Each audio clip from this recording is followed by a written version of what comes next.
बोलिए शंकर भगवान की जय। भगवती मैया की जय। श्री शिव महापुराण के अंतर्गत रुद्र संहिता, जो कि द्वितीय संहिता है, और इसके खंड पार्वती खंड के अध्याय 36 में आज हम प्रवेश करेंगे, और जिसमें वर्णन है सप्तऋषियों के समझाने पर हिमवान का शिव के साथ अपनी पुत्री के विवाह का निश्चय करना। सप्तऋषियों द्वारा शिव के पास जाकर उन्हें संपूर्ण वृतांत बताकर अपने धाम को जाना। ब्रह्मा जी बोले, वशिष्ठ जी की बात सुनकर वशिष्ठस्य वचः श्रुत्वा शगणोऽपि हिमालयः विस्मतो भार्यया शैलानुवाच स गिरीश्वरः। विस्मतो भार्यया शैलानुवाच स गिरीश्वरः। ब्रह्मा जी बोले, वशिष्ठ जी की बात सुनकर अपने गणों एवं भार्या से विस्मित होकर गिरिराज हिमालय पर्वतों से कहने लगे। हिमालय बोले, हे गिरिराज, मेरो, हे सहया, हे गंधमादन, हे मंदन, हे मैना, हे विंध्य, हे पर्वतेश्वरों, आप सब लोग मेरी बात सुने। वशिष्ठ जी ऐसा कह रहे हैं, अब मुझको क्या करना चाहिए, इस संबंध में आप लोग विचार करें और मन से सब बातों का निर्णय करके जैसा ठीक हो वैसा बताइए। ब्रह्मा जी बोले, उनकी बात सुनकर सुमेरु आदि वे पर्वत भली बात निर्णय करके प्रेम पूर्वक हिमालय से कहने लगे। पर्वत बोले, इस समय बहुत विचार करने की आवश्यकता नहीं है। अधुना किम विमर्शेन कृतं कार्यं तथैव हि। अधुना किम विमर्शेन कृतं कार्यं तथैव हि उत्पन्नेयं महाभाग देवी कार्यार्थमेव हि। देवी कार्यार्थमेव हि प्रदातव्या शिवायेति शिवस्यार्थे अवतारिणी। अन्याराधितो रुद्रो रुद्रेण यदि भाषिता।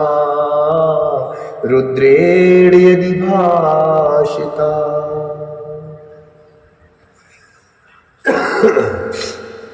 पर्वत बोले, इस समय बहुत विचार करने की आवश्यकता नहीं है। कार्य तो हो ही गया है। हे महाभाग, यह कन्या देवताओं के कार्य के लिए ही उत्पन्न हुई है। इसका अवतार ही जब शिव के लिए हुआ है तो इसे शिव जी को ही देना चाहिए। इसने रुद्र की आराधना की है और रुद्र ने इसे स्वीकृत भी दी है। ब्रह्मा जी बोले, मेरुवाद पर्वतों की यह बात सुनकर हिमालय को बड़ी प्रसन्नता हुई और गिरिजा भी मन ही मन हंसने लगी। अरुंधति ने शिव पार्वती के विवाह के लिए अनेक प्रकार के वचनों तथा विविध इतिहासों से उन मेना को समझाया। तब शैल पत्नी मेना सब कुछ समझ गई और प्रसन्नचित हो गई। उन्होंने मुनियों, अरुंधति तथा हिमालय को भोजन कराकर स्वयं भोजन किया। उसके बाद ज्ञानी गिरिश्रेष्ठ उन मुनियों की सेवा करके प्रसन्नचित होकर और भ्रम रहित होकर हाथ जोड़कर प्रसन्नतापूर्वक कहने लगे। हिमालय बोले, हे महाभाग्यवान सप्तऋषिगण, सप्तऋषियो महाभागा वचा श्रुतु मामुकं।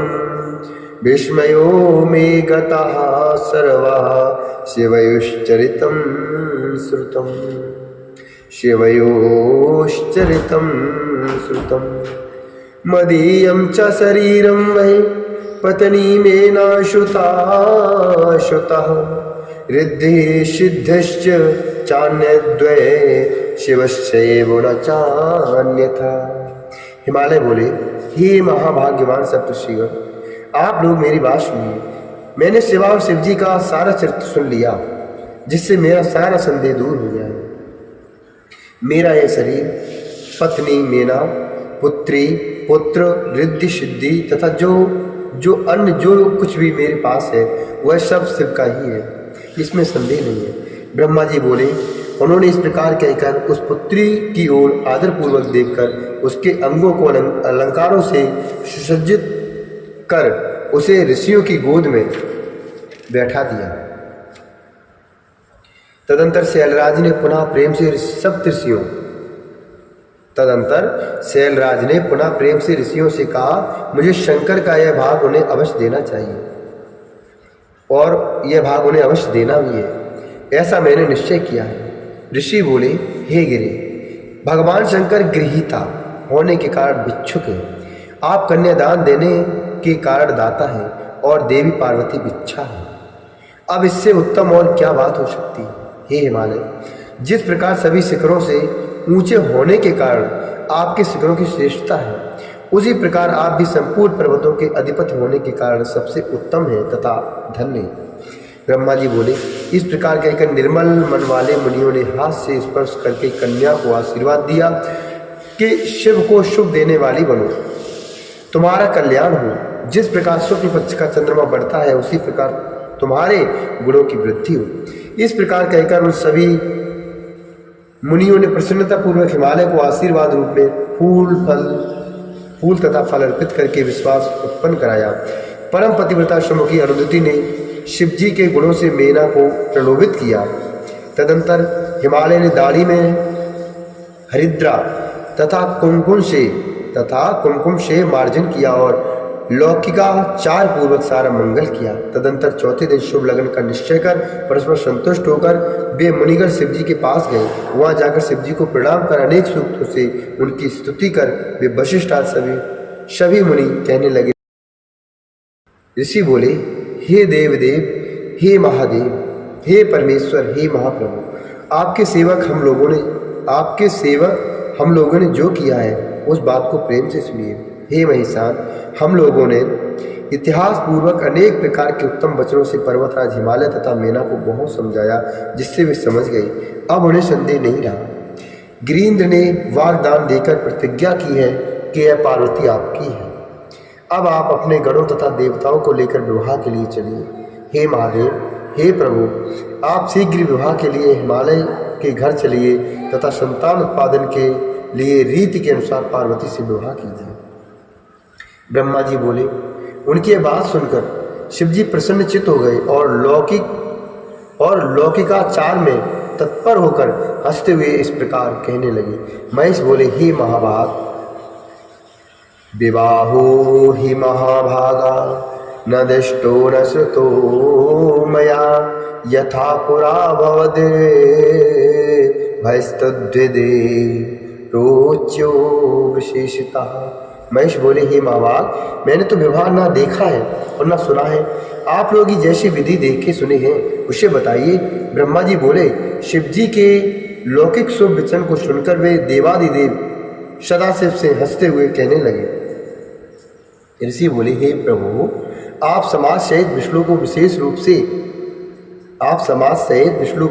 रूप से शीघ्र बुलाकर पुत्र सहित ब्रह्मा जी, इंद्रदेव, सभी ऋषि, यक्ष, गंधर्व, किन्नर, सिद्धि, विद्याधर, अप्सरा, इन सबको तथा अन्य लोगों को आदरपूर्वक यहाँ बुलाइए।